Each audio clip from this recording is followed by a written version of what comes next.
आता बायबलमध्ये देवाने सांगितलं की ते फळ खाऊ नका. सैतान म्हणतो की तू खाल्लं तर तू मरणार नाही. तर तुला देवासारखा कळ चांगलं काय आणि वाईट काय. पहिलं तर आदाम आणि हवेला कोणी बनवलं? देवाने बनवलं. ठीक आहे.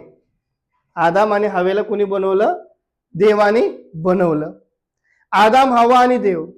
माझा क्रिएटर, माझा निर्माण करता देव आहे. माझा त्याच्यावरती पूर्ण भरोसा आहे. कसा भरोसा आहे? पूर्ण भरोसा आहे. कोणावरती? देवावरती माझा पूर्ण भरोसा आहे. राईट. शस्त्र सामुग्री मधली आपण ज्यावेळेस बघतोय फिस्करसच्या पत्रामध्ये, त्यावेळेस आपल्याला काय सांगितलं की तुझी विश्वासाची ढाल घे. समजतंय?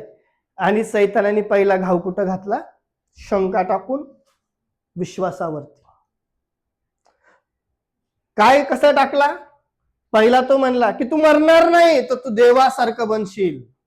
तू मरणार नाही तर तुला बरं आणि वाईट ह्याच्यातला फरक कळ.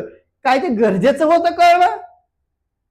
नाही. जर ते गरजेचं असतं तर देवाने ते ऑलरेडी त्यांना दिलं असतं.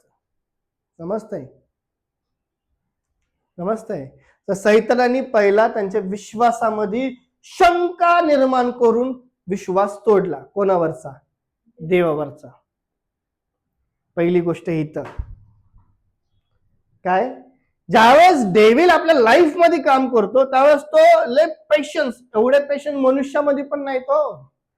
मला जर देवाने सांगितलं की तुझ्या आयुष्यामध्ये मी असं करणार आहे तर माझ्यामध्ये पेशन्स असणं गरजेचं आहे. डेव्हिल येतो, मी डेव्हिल म्हणतो कुठे आहे? किती दिवस झाले? कुठे आहे? तो तुझ्यासोबत खोटा बोलतो. कुठे आहे? तो माझ्या विश्वासावरती हळूहळू हळूहळू हळूहळू इतके वार करतो की तो विश्वास तुटतो, विश्वासाची ढाल तुटती.